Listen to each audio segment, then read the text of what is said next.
This one is basically like that model, that one, but instead of 125 is 49. Yeah. So it's a bit less powerful, but it hasn't got the fingerprint recognition. It's a little bit lower level, but it's really nice as well. And what is the price?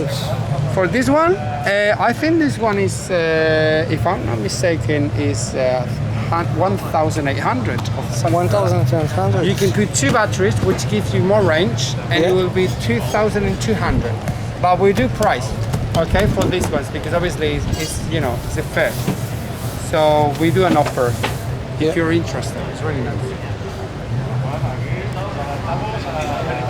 Then you have this vintage model as well, which is a